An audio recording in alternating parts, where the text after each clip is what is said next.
জাতীয় সরকার ছাড়া জন আকাঙ্ক্ষা পূরণ করা সম্ভব নয় বলে মন্তব্য করেন গণ অধিকার পরিষদের সভাপতি নুরুল হক নূর।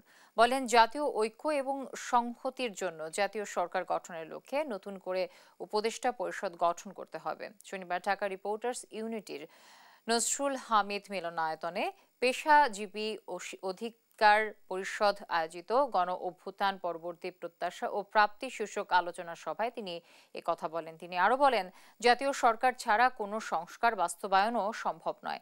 যে রাজনৈতিক দল জাতীয় সরকারে যাবে না, জনগণই তাদের ব্যাপারে সিদ্ধান্ত নেবে বলেও জানান তিনি। এই জুলাইয়ের প্রত্যাশাকে প্রাপ্তিতে পরিণত করার জন্য সরকারি সমস্ত অফিস আদালতকে ঘুষ দুর্নীতি মুক্ত করে জবাবদিহিতামূলক পরিবেশ অফিস আদালতগুলোতে নিশ্চিত করতে হবে। নতুন রাজনৈতিক বন্দোবস্ত আমরা চাই, জনগণ যদি সেটা উপলব্ধি না করে তার সাথে না থাকে তাহলে কিন্তু জেলেও সেই কদু। জাতীয় সরকার ছাড়া কোনোভাবে এই সংস্কার বাস্তবায়ন সম্ভব নয়।